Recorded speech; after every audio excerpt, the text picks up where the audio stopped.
Hello mga kaibigan, maligayang pagdating sa aking channel. Ngayon ay ibabahagi ko sa inyo ang balita ni na Engin Akyurek at Tagba Buyak Ustan. Bakit nagpadala si Engin Akyurek ng lihim na mensahe kay Tagba Buyak Ustan? Ang lahat ng mga detalye ay nasa aking video.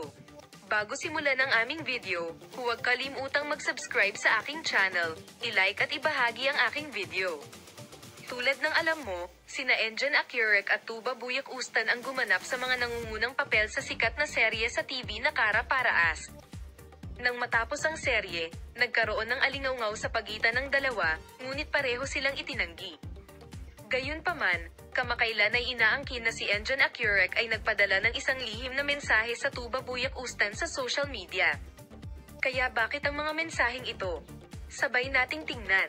Maraming tagahanga na naghahanap ng sagot sa tanong na ito ang sinubukang hulihin ang mga sikretong mensahe ni na Engin Akyurek at Tagba Buyak Ustan sa social media, lalo na ang mga post ni Engin Akyurek sa kanyang Instagram account na ikinatuwa ng kanyang mga tagahanga. Dahil habang nagsusulat ng mensahe ng pasasalamat ang sikat na aktor sa kanyang mga co-star sa TV series, hindi siya napapansin ng hindi pagtag kay Tagba Buyak Ustan. Ito ay nagdadala ng tandang pananong sa isip. Nagpapadala ba sina Engin Akyurek at Tagba Buyak Ustan ng mga lihim na mensahe?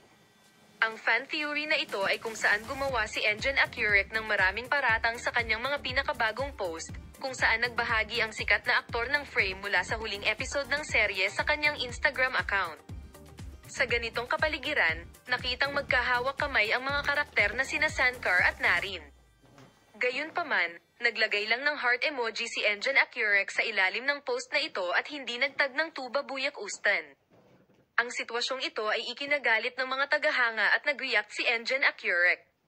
Siya ay nabubuhay sa pagtatago ng kanyang relasyon sa kanyang sarili. O talagang tinapos ni na Engin Akyurek at Tagba Buyak Ustan ang kanilang relasyon. Ang mga tagahanga ng Engin at Tagba ay gumawa ng malupit na pahayag at nag-react sa issue. Dear followers, yan lang mula sa amin sa ngayon. Paalam, see you in new videos.